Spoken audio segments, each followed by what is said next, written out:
마태복음 11장 12절에서 19절 말씀입니다. 찾으셨으면 제가 공독합니다. 마태복음 11장 12절에서 19절 제가 이제 공독합니다. 세례요한의 때부터 지금까지 천국은 침노를 당하나니 침노하는 자는 빼앗느니라. 모든 선지자와 율법이 예언하는 것은 요한까지니 만일 너희가 즐겨받을진대 오리라 한 엘리야가 곧 이 사람이니라. 귀 있는 자는 들을지어다. 이 세대를 무엇으로 비유할까? 비유하건대 아이들이 장터에 앉아 제 동물을 불러 이르되 우리가 너희를 향하여 피리를 불어도 너희가 춤추지 않고 우리가 슬피 울어도 너희가 가슴을 치지 아니하였다 함과 같도다. 요한이 와서 먹지도 않고 마시지도 아니하매 그들이 말하기를 귀신이 들렸다 하더니 인자는 와서 먹고 마시매 말하기를 보라 먹기를 탐하고 포도주를 즐기는 사람이요 세리와 주인의 친구로다 하니 지혜는 그 행한 일로 인하여 옳다함을 얻느니라. 아멘. 자리에 앉으시겠습니다. 우리 인사 나누시겠습니다. 앞에 옆에 뒤에 분과 인사 나누시겠습니다. 반갑습니다. 잘 오셨습니다. 네.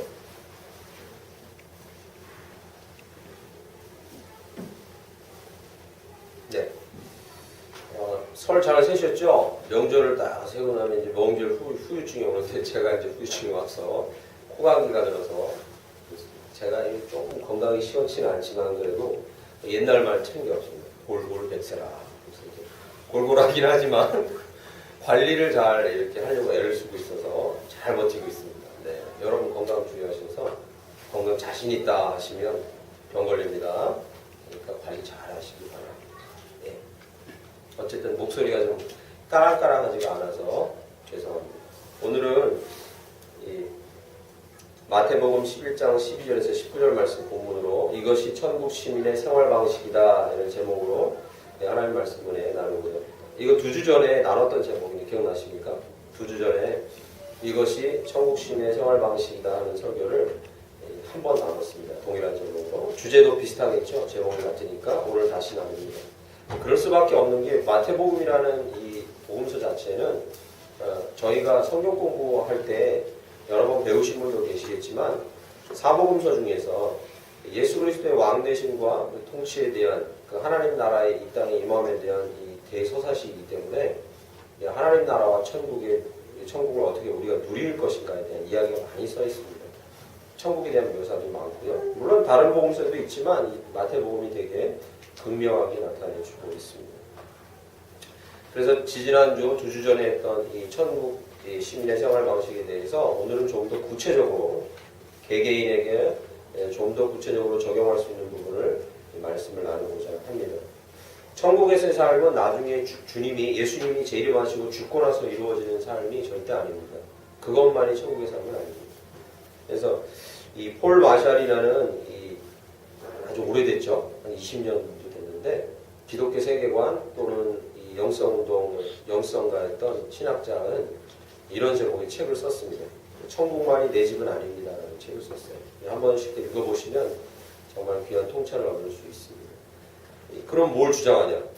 여러분이 속해 있는 가정도 천국이고 여러분이 다니는 직장도 천국일 수 있는 얼마든지 저희가 거하는 이 땅도 얼마든지 천국일 수 있고 그 천국인 삶을 누려야 저희가 진정 나중에 있는 천국도 참되게 누릴 수 있다. 이런 논지를 펼치는 폴 마샬의 책도 있습니다. 옛날에 저희가 많이 들어봤고 지금도 교회 포스터나 그런 현수막이 걸려있는 교회도 실제로 있습니다. 뭐냐면요. 이 교회와 가정은 이후에 완성될 천국을 미리 맛보는 겁니다. 이런 포스터 걸어놓은 데 많이 보셨죠. 오해는 하지 마세요. 지금 신앙생활 잘해야 나중에 천국 들어가요. 이런 얘기는 절대 아닙니다. 절대 이런 얘기는 아니고 우리가 이미 구원 얻으면 천국의 백성이 되는 줄 믿습니다. 됐는데 그것을 모르고 누리지 못하고 살아가는 거랑 이 땅에서도 그것을 누리는 삶이랑은 좀 다른 거죠. 하나님 나라 백성 됐으면 이미 이 땅에서도 하나님 나라를 누려야 되는 게 마땅한데 그것을 잘 누리지 못하기 때문에 이런 말들이 많이 나오지 않나 싶습니다. 이것은 현실을 회피하거나 부정함으로써 천국을 누린다는 개념이 아닙니다.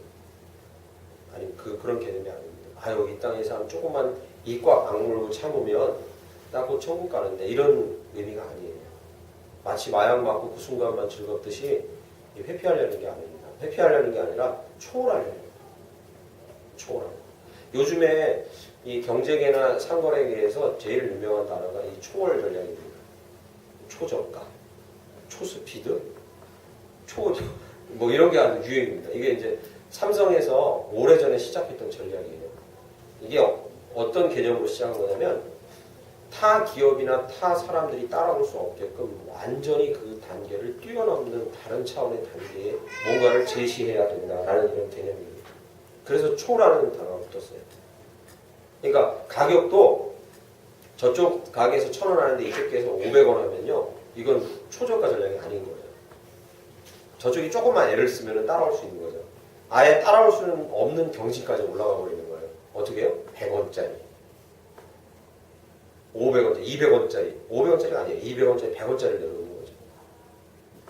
뭐 그런 게 지금 경제계에서는 가장 큰 화두예요.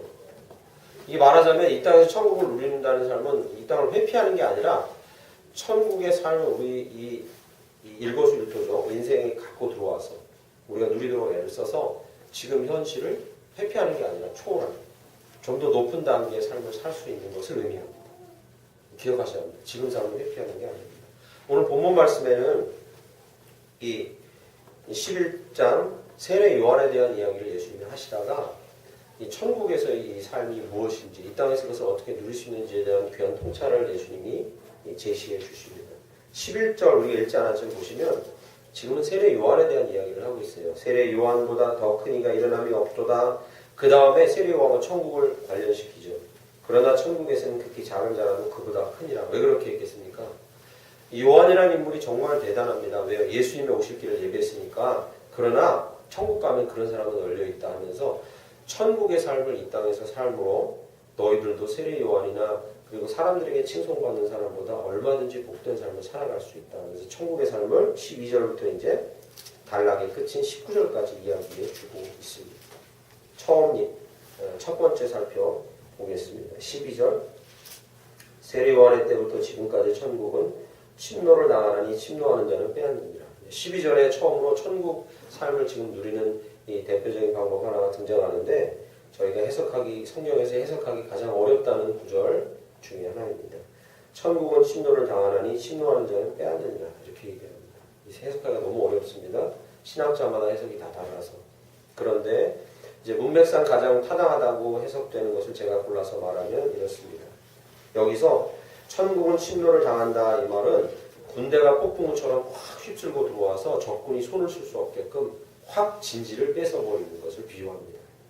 그리고 누가복음 16장에 나와 있는 병행 구절과 살펴보면 도둑이 집에 들어와서 강제적인 방법으로 주인이 손 쓸 수 없게끔 물건을 확 뺏어가는 것입니다. 그런 표현입니다. 천국은 침노를 당한다 할 때 표현이 그것입니다. 왜 그런 표현을 썼을까요? 왜 그런 표현을 썼을까요? 예전에 제가 봉에 가면은 목사님들이 이런 얘기 했어요. 천국은 침노를 당하는 곳이에요. 여러분 길을 쓰고 달려드세요. 길을 쓰고 앞자리 나오세요. 앞자리. 침노를 당한다는데 천국은 거기서 그러고 있으면 천국을 못 경험해요. 앞자리 나오세요. 뭐 이랬어요. 목사님 따라다니면서 괴롭히세요. 복 달라고 하세요. 이런 얘기 많이 들었어요. 저. 어떤 강제성, 열심, 강압 뭐 이런 거에 강조 좀 붙은 거죠. 그러나 이것은 그런 개념이 천국이 침노를 당한다는 그런 개념이 아닙니다. 세례 요한과 연관시켜서 예수님 말씀하시는 거예요. 어떻게? 만약에 예를 들어 보세요. 양복을 잘 입고요. 턱시도 영화 같은 데 보면요. 그 왜 킹스맨 보면 그죠? 예절이 사람 만든다고 딱 턱시도 메고요. 그리고 여러분 해외 나가면 이 비싼 식당들은 턱시도 메고 양복 안 입으면 못 들어가요. 들어가면요. 옆에 서 있다가 여기 옆에 서 있는 경호원들이 문 지키는 사람들이 그 사람 들어가면요. 저 사람 당연히 들어갈 수 있으니까 놔둬요. 그렇지 않겠습니까? 놔둬요. 그렇잖아요. 근데 여러분 지금 읽으신 대로 지금 입으신 그대로 이제 그런 데를 들어가면 제재당합니다. 제재당해요. 그런데 여쭙겠습니다. 제재를 당하는데 이 사람이 너무 들어가고 싶어요. 그러면 어떻게 들어가야 됩니까? 방법은 하나밖에 없어요. 어떡하죠? 물리력을 사용해요.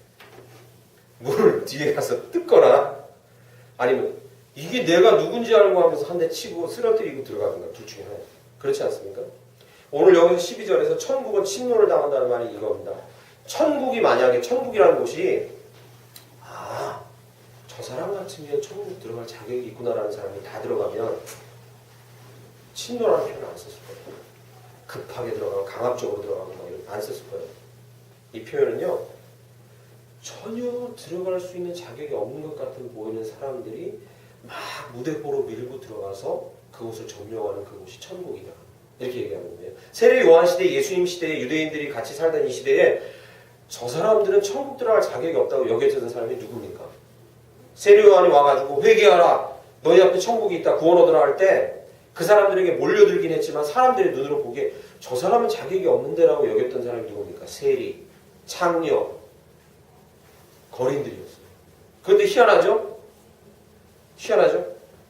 이 세례 요한이 와가지고 너희들 회개하라 하니까 몰려든 사람이 그런 사람들인 거예요. 제일 먼저. 몰려든 사람이 그런 사람이 몰려드는 거예요. 유대인들이 옷 잘 입고 와가지고 몰려든 게 아니라 돈 세고 돈으로 먹고 살던 유대인들 피를 빨아먹던 세리들, 창기들, 거지들이 몰려든 거예요. 그러니까 그것을 보는 사람들의 시각에서 예수님이 얘기한 거예요. 천국은 들어갈 자격이 있는 마땅한 사람들이 몰려드는 것이 아니라 자격이 없고 쓸모없고 난 아니다라고 하는 사람들이 길을 쓰고 몰려든 바로 그것이 천국입니다. 그래서 오늘 본문 말씀인 12절은요. 폭력성이 중점적으로 핵심이 아니에요. 침노한다니까 폭력성, 열심, 막 길을 쓰는 거 이게 핵심이 아니에요. 그러면 여기서 침노라는 단어를 왜 썼냐면 핵심이 뭡니까? 의외성이에요. 의외성. 저거 아닌데? 저런 사람들이 몰려드네? 의외.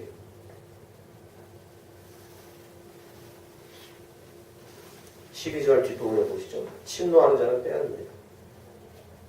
그러므로 이렇게 얘기하는 거예요.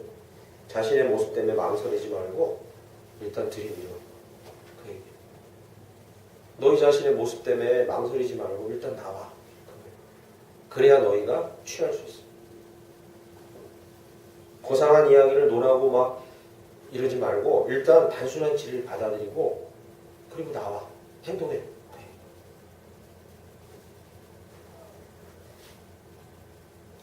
심지어 파렴치하다고 여겨지고 그렇게 보이기까지 하는 자기 자신이 자기를 그렇게 느끼고 다른 사람이 보인다 할지라도 들이밀어. 나와. 저 사람 억지로 들어가네. 저거 막아야 되는데. 들이밀어 일단. 그 얘기를 하는 거예요. 머리 올리고 있지 말고 일단 엎드려. 그 얘기를 하는 거예요. 그게 바로 천국 생활을 하는 사람들의 첫 번째 특징이에요. 그래서 첫 번째 천국 시민의 생활 방식 첫 번째는요. 이것입니다. 기억하십시오. 행동주의자. 열정적인 행동주의자. 오해하지 마세요. 자꾸 오해하시는데 내가 의롭고 열심히 착하게 살아서 천국 이 의미가 아니에요. 머리 굴리지 말고 일단 들이밀어 이 얘기예요. 부족해도 나와 이 얘기예요. 부족함을 느끼면 엎드려. 내 마음에 죄책감이 들어요. 그러면 일단 자백해. 그 순간 행동해. 그래야 천국을 취할 수 있어. 지금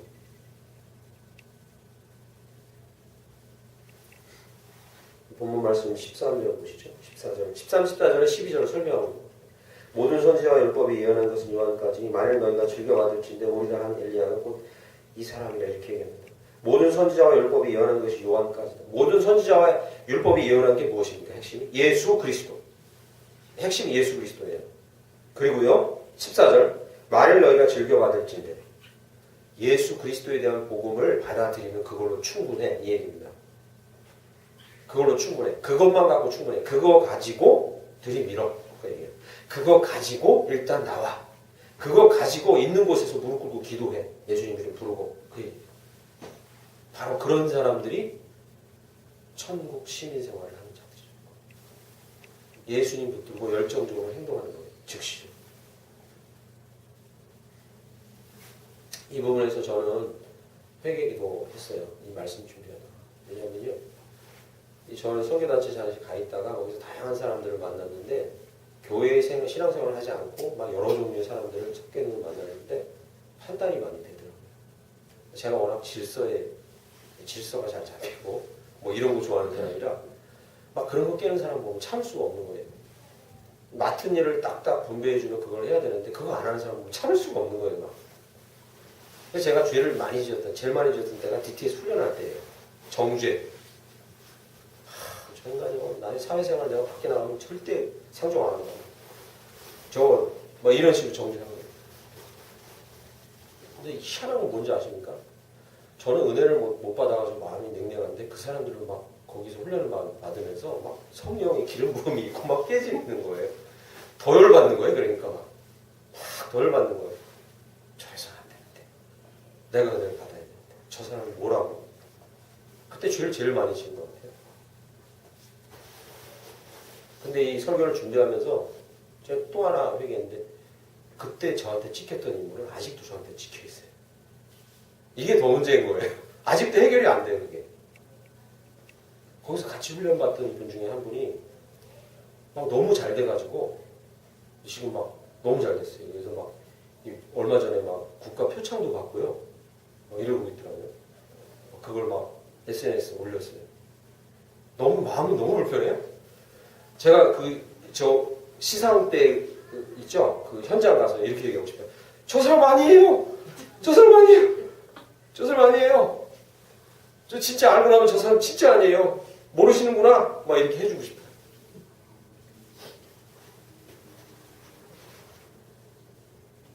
근데 왜 그런 사람이 이렇게 상 받고 잘 되고 아까 은혜도 받고? 답은 하나예요. 그러니까 제가 그 사람 평가할 것도 없고 저 자신에 대해서 평가할 것도 없고 진리는 하나인 거예요. 복잡하게 생각하고 판단하고 평가하고 내가 어떻게 하지 말고 우리 자신이 이 시간 이 순간에 천국을 누리는 방법 하나예요. 우리 모양새나 다른 사람의 모양새 보지 말고 하나님 앞에 나아가는 것밖에 없어요. 여기요. 모든 선지자와 율법이 예언한 그 예수 붙들고 그냥 순간순간 하나님 앞에 서는 길밖에 없어요. 내 부족에도 내가 필요합니다. 당신이. 은혜가 필요합니다라고 서는 수밖에 없어요. 남을 비난할 것도 없고 나 자신의 연약함에 대해서 좌절할 것도 없어요. 그냥 은혜 붙들고 서는 수밖에 없어요. 그렇게 행동하셔야 돼요. 즉각적으로. 즉시로.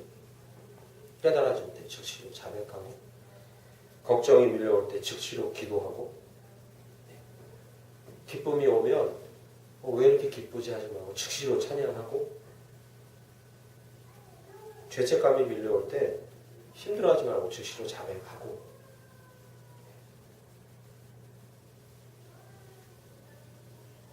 감동이 만약에 일어난다면 즉시로 순종하고